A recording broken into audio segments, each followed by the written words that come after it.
it's only going to get harder. You're only going to become more rigid and set in your ways. So there's that. And then to be honest, I think a lot of it in the book is also based around this idea of like trying something I've done a lot better with now through therapy and meditation and mindfulness and journaling is listening to that inner child and finding Yes. ways of like connecting with other people's inner children. Because I think as I've gotten older, part of me said I need to be super serious and I want people to take me seriously and I want to be a leader. But I know deep down inside, I mean, I'm an adult named Billy. I used to try to rebrand myself as William, but I was like, that doesn't fit. So like, what does my inner child think and like, what would they be proud of? So I try to make more decisions based off that. So that's, I guess, a mantra or like a mindset. I love that. Thank you for sharing that. That's a good one. And I think as well is like with the inner child, that's really important. That's a whole nother thing I could talk about is that being in touch with your inner child. You have to bring it out.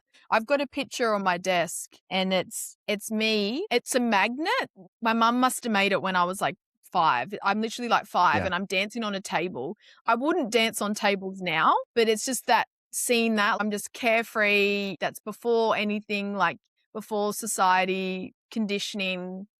And I used to have it on my mirror in the bathroom, but now I kind of just because I want it like when I was really going through it, just to connect and just being like, do it for her. And I think that's really Hell important yeah. is that, who we are today, like we're adults, but then again, we're all just big grown up kids. It's having that relaxed fun and knowing that, life, we don't have to take things serious. We have to follow the rules to an extent and do the certain things in life, pay our bills and taxes, but then everything else doesn't need to be as serious. Yeah. Yeah. I always say kind of like everything else is made up and everyone else is kind of running around making up their own rules. So like as long as you're not hurting someone else, then hey, who's to say you can't do this for a job or have this as a hobby still as an adult or whatever that is?